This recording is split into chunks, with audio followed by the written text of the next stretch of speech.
Në përgjithësi, kur një njeri ka një hall, thot, o Zot, ku është Zoti këtu, pse po vuaj unë kaq shumë? Çfarë po ndodh me mua?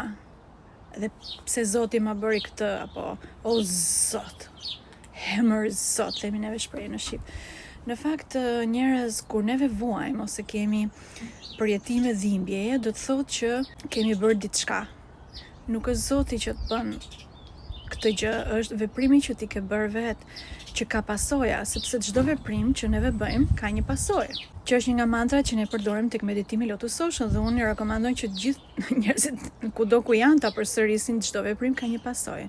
Pra Zoti është një energji në radhë parë që është pa vuajtje. Është një koncept, është një term hynor që do të thotë jo vuajtje.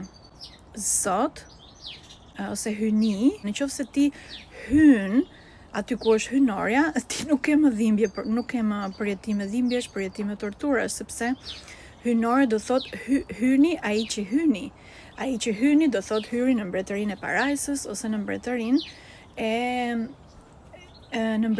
e kënaqësisë, domethënë e antidhimbjes. Dhe në qoftë se neve përjetojmë dhimbje, do të thotë që neve kemi kryer vetë veprime jo të duhura, që do thotë ke thyer ligjet hyjnore të multiversit, dhe atëherë si rezultat vjen dhimbja. Në shqip, sipas algoritmit simbolik, dhimbje do të thotë dha, jam, ba. Domethënë je ndar, da.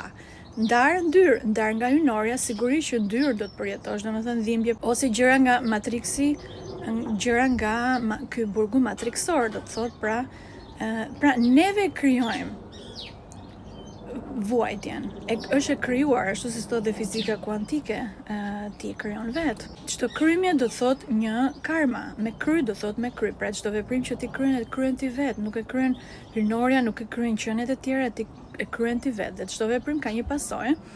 Pra karma gjithmonë vjen. Do të thoni ju, pra fatin, kush e ndërton? Fatin e krijon vetë njeriu. Unë kryoj fatin tim, ti kryon fatin tënd, në bazë të veprimeve, sepse veprimi është superior. Në qoftë se ti kryen veprime të dhura, sidomos sjellja ndaj vetes dhe ndaj të tjerëve është ajo që na cakton nivelin e karmave. Për shembull, në diturinë vedike thuhet që një njeri që jeton në tokë dallohet nga një njeri ose një qenie që jeton në parajs vetëm nga sjellja.